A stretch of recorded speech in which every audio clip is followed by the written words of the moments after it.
ഒന്ന് ഞാൻ ഈ പ്രശ്നം അതായത് മറുനാടൻ മലയാളി എന്ന് പറയുന്ന ഒരു ചാനലിൽ വന്ന ഒരു ആർഗ്യുമെൻ്റ് ആയിരുന്നു.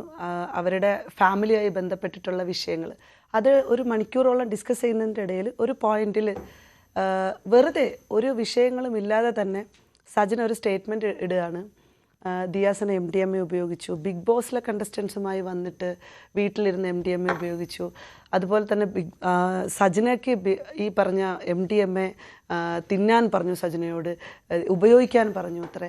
അങ്ങനെയൊക്കെ കുറേ വലിയ രീതിയിലുള്ള ആരോപണമാണ് ഉന്നയിച്ചത്. അത് എന്നോട് പറഞ്ഞത്, ഈ ചാനലിൻ്റെ അകത്ത് പറഞ്ഞത് ഞാനൊരു ക്യാരിയറാണെന്നാണ് പറഞ്ഞത്. അതായത് MDMA വിൽക്കുന്നു, ഞാൻ കുട്ടികൾക്ക് പോലും ആപത്താണ് എന്നൊക്കെ ഉള്ള ഒരു അലിഗേഷൻ എടുത്ത് പറയുകയും ആ 2 മിനിറ്റ് ആ പോയിന്റ് മാത്രം ഈ ചാനൽ തംബ്നെയിലിട്ടിട്ട് അത് കൊടുക്കുകയും ചെയ്തു.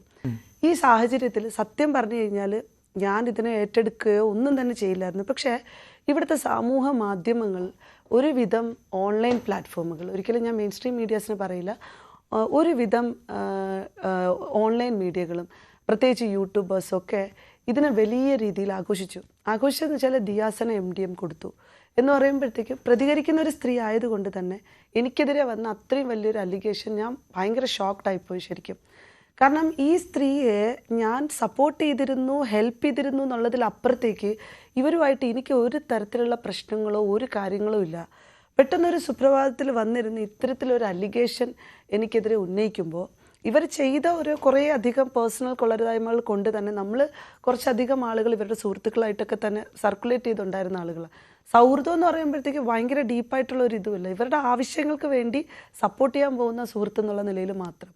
അപ്പോൾ ഇവരെ എല്ലാവരെയും ടാർഗറ്റ് ചെയ്തും കോർണർ ചെയ്തുകൊണ്ടിട്ടൊക്കെ ഈ സ്ത്രീ കുറച്ച് പ്രശ്നങ്ങൾ ഉണ്ടാക്കുന്ന സാഹചര്യം വന്നപ്പോൾ ഞങ്ങളങ്ങ് മാറിയതാണ്.